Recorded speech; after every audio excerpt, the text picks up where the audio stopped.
उमर को, कहते हैं कि जी मोबाइल मैंने सर से लिया, मोबाइल बहुत अच्छा है तो लेने, उसने कहा जी मैं ले लूंगा, कहता है 30,000 का। इसने मोबाइल आगे उसको दे दिया कितने का, 30,000। अब इसके बाद जो है उमर ने जो है नेक्स्ट आप करेंगे जी, आप उबैद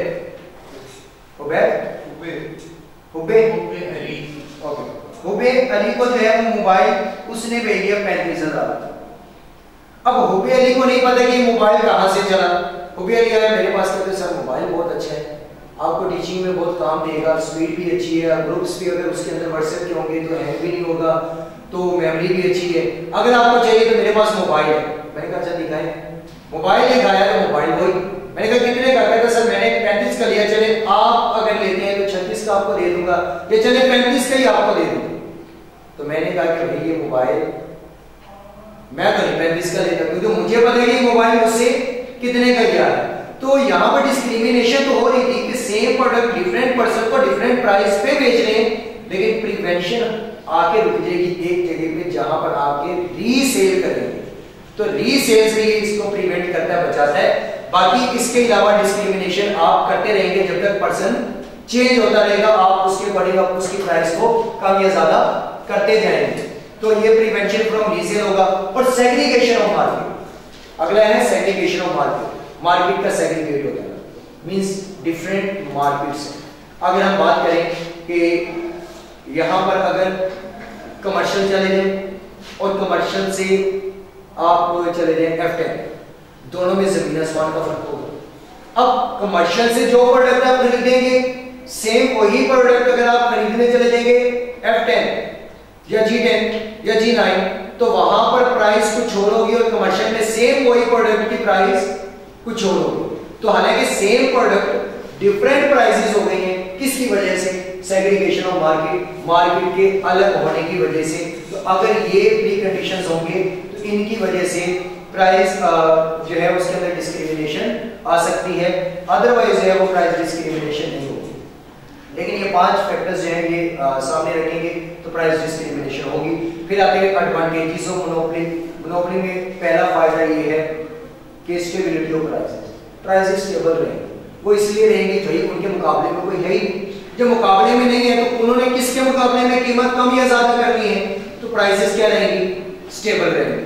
उसके बाद benefit from economies of scale, ये इकोनॉमीज ऑफ स्केल से बेनिफिट उठाएंगे सिर्फ इस वजह से क्योंकि ये पूरी इकोनॉमी को कंट्रोल कर रहे हैं, होल मार्केट को ये प्रोडक्ट सप्लाई कर रहे हैं, क्योंकि इनका कोई क्लोज सब्स्टिट्यूट नहीं है। जब ये चीजें बल्क में खरीदेंगे तो इनको कुछ ना कुछ डिस्काउंट मिलेगा, फायदा होगा, तो ये क्या करेंगे, इकोनॉमीज ऑफ स्केल से बेनिफिट उठा लेंगे। Dominate domestically allow for international competitiveness means कि इसके अंदर जो है कि डोमिनेंट पोजीशन पे होगा, domestically allows for international competitiveness means जो हमारे यहाँ पर प्रोडक्ट डोमिनेंट पोजीशन पे है, तो डोमिनेंट पे वही होगा जो अकेला बंदा है, क्योंकि मुकाबले में कोई आ नहीं रहा। डोमेस्टिकली ये डोमिनेंट है, फिर यही पर्सन इंटरनेशनल मार्केट में भी जाके क्या करना शुरू कर देगा, सेम वही प्रोडक्ट बेचना शुरू करेगा, तो ये एक फायदा है। फिर able to take a long term approach, ये शॉर्ट टर्म अप्रोच से नहीं चलते, ये लॉन्ग टर्म अप्रोच से चलते हैं। अगर लॉन्ग टर्म अप्रोच से चलते हैं तो ही मोनोपोली क्रिएट रहती है, अदरवाइज मोनोपोली क्रिएट ही ना हो।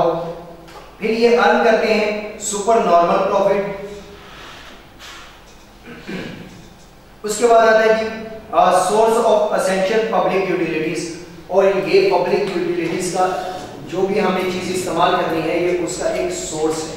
अगर ये प्रोडक्ट ना होती तो हम इस्तेमाल ना कर पाते, तो ये एक सोर्स है पब्लिक यूटिलिटीज का जो कि जरूरी है, जो कि पब्लिक के लिए क्या है, जरूरी है। क्योंकि अभी हमने इसके कैरेक्टरिस्टिक में पढ़ा कि इसकी डिमांड परफेक्टली इनइलास्टिक होती है, कि हमें हर सूरत चाहिए होती है, जिसकी वजह से मोनोपोली क्रिएट करके हमसे अच्छी खासी कीमत में बेचेगा, और लॉन्ग रन यानी लॉन्ग रन में या शॉर्ट रन में, सॉरी लॉन्ग रन में ये सुपर नॉर्मल प्रॉफिट अर्न कर रहा होगा, क्योंकि इस प्रोडक्ट की डिमांड क्या है, परफेक्टली इनइलास्टिक, क्योंकि इसके बगैर गुजारा नहीं है। और अगर ये मार्केट में वो दे रहा है तो ये पब्लिक की यूटिलिटीज का एक सोर्स है, लेकिन इसके नुकसान भी है। नंबर 1 पे price is higher than in a competitive market, means कि अगर हम मार्केट्स के अकॉर्डिंग, वो मार्केट के से मुराद ये है कि मार्केट में कोई और तो नहीं बेच रहा, लेकिन वैसी प्रोडक्ट हमें बाहर के कंट्रीज यानी कि इंटरनेशनल मार्केट से भी तो पता चलता है, लेकिन उसकी निस्बत यहाँ पे क्या मिलेगी, महंगी मिलेगी, क्योंकि इसके मुकाबले में कोई है नहीं, सस्ती ये करेगा नहीं, लेकिन जो रेट है वो स्टेबल रहेगा। ये पता है कि मिलेगी कितने की, लेकिन मिलेगी महंगी। इसके बाद है जी loss of consumer surplus because consumer buy goods at higher prices due to less choice. इसमें क्या होगा कि consumer loss of consumer surplus, कि इसमें जो कस्टमर है वो कम होंगे। कम इसलिए होंगे क्योंकि ऑप्शंस कम होंगे। जब ऑप्शंस कम होंगे और उनकी कीमत ज्यादा होगी तो कस्टमर जो है वो बाय करने से गुरेज करेगा, क्योंकि एक तो इतने ज्यादा ऑप्शन नहीं है, एक तो इतनी ज्यादा वो चीज में वैरायटी नहीं है, और दूसरा रेट जो है वो आसमानों को छू रहा है, तो बेहतर है कि भाई ये चीज परचेज ना करें। लेकिन जिनके लिए उसकी डिमांड परफेक्टली इनइलास्टिक है वो फिर भी परचेज करेंगे। इसके बाद है रिस्ट्रिक्शन या restrict competition by placing barrier to entry, यानी कि इसके अंदर जो कंपटीशन में आएगा उसको बैरियर की मदद से क्या कर दिया जाता है, रिस्ट्रिक्ट कर दिया जाता है, रोक दिया जाता है, क्योंकि रास्ते में बैरियर्स आ जाते हैं, इसके कंपटीशन में कोई नहीं आता, ये एक नुकसान है। लेकिन ये मोनोपोली वालों के लिए एक फायदा है। फिर है जी less respective towards innovation and they are already earning super normal profit. वो कहते हैं कि ये इनोवेशन करती नहीं है। क्यों नहीं करती? क्योंकि इनको पता है कि मुकाबले में कोई है नहीं, जैसी भी चीज बना के बेचेंगे, जैसी भी क्वालिटी होगी लोगों ने खरीदनी है, या जैसी भी सर्विसेज होगी लोगों ने लेनी है वो सर्विसेज, तो वो क्या करते हैं जी कि कोई भी इनोवेशन इसके अंदर नहीं करता, क्योंकि उसे पता है कि वो लॉन्ग रन में super normal profit already earn कर रहा है। फिर प्राइस डिस्क्रिमिनेशन करेगा, क्योंकि ये प्राइस मेकर है, और हमने यही पढ़ा था कि प्राइस अगर मेकर है तो वो प्राइस डिस्क्रिमिनेशन कर सकता है। इसके अलावा जी provide inferior quality of product due to lack of competition, competition ना होने की वजह से ये जो क्वालिटी भी अच्छी प्रोवाइड नहीं करेगा। Large scale diseconomies occurs usually during the organization expansion. A monopolistic firm may become inefficient because it is harder to coordinate and communicate at big scale. Means वो कहते हैं कि यहाँ पर ये डिसइकोनॉमीज ऑफ स्केल का मसला भी इसके लिए बनेगा, क्योंकि ये एक लार्ज स्केल पे काम कर रहे होंगे, क्योंकि पूरी इकोनॉमी को ये लेके चलेगा। और हमने डिसइकोनॉमीज ऑफ स्केल में पहली रीजन ही पढ़ी थी कि लार्ज स्केल पे जब काम करेंगे तो मॉनिटरिंग सिस्टम इंस्टॉल करना पड़ेगा, जिससे उनकी कॉस्ट बढ़ जाएगी, तो डिसइकोनॉमीज ऑफ स्केल आ जाएगा। लेकिन वो कहते हैं कि अगर इसका कंपैरिजन मोनोपोलिस्टिक से किया जाए तो मोनोपोलिस्टिक वाली फर्म जो है वो लार्ज स्केल में नहीं जा सकती, क्योंकि उनके कंपैरिजन नहीं वो उनका जो है कोऑर्डिनेट नहीं हो सकता दूसरी फर्म के साथ, या जो है बिग स्केल के ऊपर, क्योंकि वहां पर कोई एक नहीं बल्कि मैनी सेलर्स होते हैं, और मैनी सेलर्स के दरमियान अगर हम आपस में राब्ता करेंगे तो भाई हर कोई कहेगा कि मेरी प्रोडक्ट आपसे यूनिक है या आपसे डिफरेंट है, तो मैं आपके साथ जो है वो मिलके काम या बिजनेस नहीं कर सकता। तो यहाँ पर ये मसला होगा, अदरवाइज वो भी इकोनॉमीज ऑफ स्केल से फायदा उठा सकते हैं। तो ये डिसएडवांटेजेस है इसका, डिसइकोनॉमीज ऑफ स्केल भी इसके अंदर होता है, लेकिन वो तब जब ये लार्ज स्केल पे काम कर रहा होगा। फिर है जी inefficient use of existing resources in monopoly. ये तीन तरह के हैं, लेकिन इनमें से पेपर में ऐसे अभी तक पूछा नहीं गया, लेकिन शायद आपकी दफा पूछ भी ले। तो सबसे पहले कि टेक्निकल इनएफिशिएंसी। टेक्निकल इनएफिशिएंसी में ये है कि when a firm is not producing the maximum output from the minimum quantity of input, यानी कि अगर हम बात ये करें कि हमारे पास इनपुट है, उससे हमें चाहिए आउटपुट। अगर वो कहते हैं कि मिनिमम क्वांटिटी ऑफ इनपुट कम है और हमें आउटपुट जो है वो क्या चाहिए, मैक्सिमम, लेकिन अगर ये फर्म प्रोड्यूस नहीं कर रही कि इनपुट कम दे के आउटपुट ज्यादा नहीं दे रही, तो इट्स मींस कि इसके अंदर कोई ना कोई इनएफिशिएंसी है, ये एफिशिएंट नहीं है। और आप कहेंगे सर ये कैसे पॉसिबल है कि इनपुट कम हो आउटपुट ज्यादा हो? तो ऐसा केस हमने पढ़ा है law of increasing return to scale. तो उसके अंदर ये चीज हो सकती है कि अगर आप इकोनॉमीज ऑफ स्केल से बेनिफिट उठाएं, एंजॉय करें इकोनॉमीज ऑफ स्केल को, तो आपकी इनपुट कम होगी और आउटपुट क्या होगा, ज्यादा होगा। तो मींस ये सिनेरियो हो सकता है कि अगर आप इनपुट कम देके आउटपुट ज्यादा हासिल करें तो फिर तो आप एफिशिएंसी में कि देखिए आपने इनपुट कम दी और बदले में आपको आउटपुट क्या मिल गई, ज्यादा मिल गई। या अगर आप 2 घंटे पढ़े और आपको रिवॉर्ड मिले 4 घंटों वाला, या आपको एफिशिएंसी मिली 4 घंटों वाली, तो आप कहेंगे देखिए मैंने 2 घंटे पढ़ के 4 घंटे वाला काम कर लिया, वो कहते हैं यार आप तो बड़े एफिशिएंट। लेकिन अगर आप 2 घंटे का काम 2 घंटे टाइम दे के आउटपुट जो क्रिएट कर रहे हैं वो 1 घंटे वाली भी नहीं कर रहे, तो कहते हैं कि कहीं ना कहीं इनएफिशिएंसी है। और वो इनएफिशिएंसी कौन सी होगी, टेक्निकल। वो कौन सी होगी जी, टेक्निकल इनएफिशिएंसी की कहीं ना कोई एरर है, कहीं ना कोई मसला है, कोई टेक्नोलॉजी आप अच्छी यूज नहीं कर रहे होंगे। जो जैसे कि मैंने बोला था कि टेक्नोलॉजी वो इस्तेमाल करें जिसमें लेस मशीन हो, यानी कि आपको छोटी छोटी मशीन से इस्तेमाल ना करनी पड़े, बल्कि एक आप ऐसी टेक्नोलॉजी इस्तेमाल करें जो वो सारा काम कर दे पर आपकी कॉस्ट भी सेव हो जाए। तो ये कोई टेक्निकल एरर की वजह से इनएफिशिएंसी क्रिएट हुई है कि इनपुट आप कम दे रहे हैं लेकिन आपको आउटपुट ज्यादा नहीं मिल रही। दूसरा है जी प्रोडक्टिव इनएफिशिएंसी।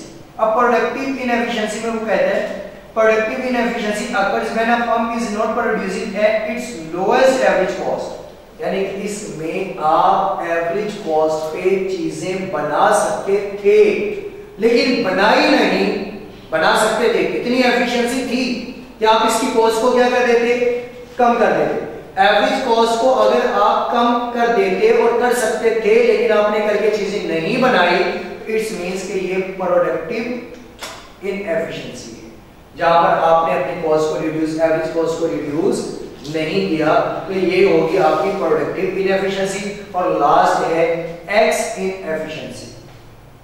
एक्स इनएफिशिएंसी का मतलब है x inefficiency occurs when a firm is not producing at its lowest possible cost. This cause the average cost of production to be higher than necessary. Means वो कहता है कि एक आपको पता है कि यहाँ तक इसके ऊपर जो है वो एवरेज कॉस्ट आएगी, ये आपको पता है कितनी एवरेज कॉस्ट आएगी, वो अगर आपको पता है तो मींस कि ये पोटेंशियल था कि यहाँ तक एवरेज कॉस्ट आएगी, लेकिन आपने उससे भी ज्यादा लगा दी, तो ये क्या कहलाएगी, आपके पास एक्स इनएफिशिएंसी। अब तीनों बातों को दोबारा एक दफा रिवाइज करता हूँ कि इनपुट कम देने से अगर फर्म आपको आउटपुट ज्यादा प्रोड्यूस नहीं करके दे रही, तो ये कंपैरिजन इनपुट आउटपुट का है कि कम इनपुट से अगर आपको आउटपुट ज्यादा नहीं मिल रही तो ये कोई टेक्निकल इनएफिशिएंसी है। नंबर 2 पे अगर आप एवरेज लोएस्ट एवरेज कॉस्ट पे कोई चीज नहीं बना रहे तो ये प्रोडक्टिव इनएफिशिएंसी कि आपकी प्रोडक्शन सही से नहीं हो रही, आप उसकी कॉस्ट को क्यों नहीं रिड्यूस कर रहे। और तीसरी एक्स इनएफिशिएंसी का मतलब ये है कि आपको पता है कि ये चीज इतनी कॉस्ट पे बन सकती है लेकिन एक्चुअल आप उससे ज्यादा लगा रहे हैं, तो ये भी इनएफिशिएंसी है कि आप कॉस्ट कम लगा के उसे बना सकते थे लेकिन आपकी कॉस्ट ज्यादा लग गई, पोटेंशियल से भी एक्चुअल ज्यादा आ गई, तो मींस ये भी एक इनएफिशिएंसी। और ये कौन सी होगी, एक्स इनएफिशिएंसी या क्रॉस इनएफिशिएंसी। कि भाई अगर मैं ये कहूं कि यहाँ पर इस रूम का जो फ्लोर है इसके ऊपर फर्श लगाए तो 50,000 के अंदर कंप्लीट लग सकता है, ये मेरी पोटेंशियल थी 50 तक लगेगा, लेकिन मैंने अगर टाइल्स ही ज्यादा ले आया और वो तोड़ तोड़ के लगाना शुरू हो गए तो वहां पर कॉस्ट बढ़ेगी या नहीं बढ़ेगी, बढ़ेगी, तो एक्चुअल क्या होगी, ज्यादा। तो वो कहते हैं कि आप कॉस्ट को रिड्यूस कर सकते थे और आपको पता है कि एक्चुअल इतनी लगनी थी, आपकी इतनी लगनी थी लेकिन आपने एक्चुअली उससे भी ज्यादा लगा दिया। पोटेंशियल इतने का ही था कि 50,000 से ज्यादा की कॉस्ट इस कमरे में नहीं लगेगी, ये पोटेंशियल इसका, लेकिन अगर आपने 50 वाला काम 70 में कर दिया तो मींस कि कहीं ना कहीं इनएफिशिएंसी, और वो कौन सी है, एक्स इनएफिशिएंसी। बस इनको एक दफा रीड कर लीजिए। इसके बाद है जी ओलिगोपोली, ये अगली क्लास फिर चैप्टर जी।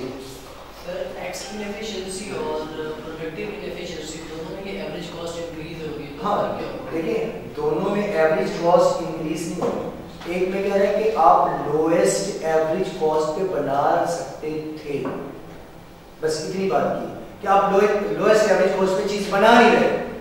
जब आप लोएस्ट एवरेज कॉस्ट पे चीज बना नहीं रहे तो मींस कि आपकी जो प्रोडक्शन हो रही है या जो प्रोडक्टिविटी है इसके अंदर कोई एफिशिएंसी नहीं है। भाई बना रहे हो तो इसे कम करो ना, जब कम नहीं कर रहे तो कोई इनएफिशिएंसी और वो है प्रोडक्टिविटी।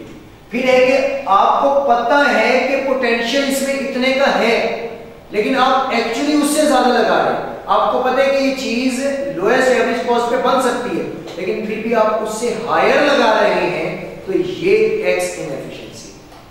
ये दो बातें ये रीड कर लीजिए।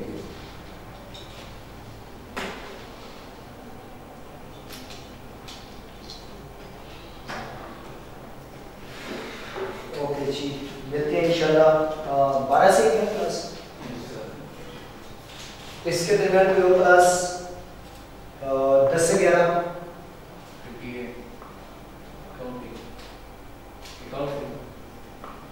ओके, 11 से 12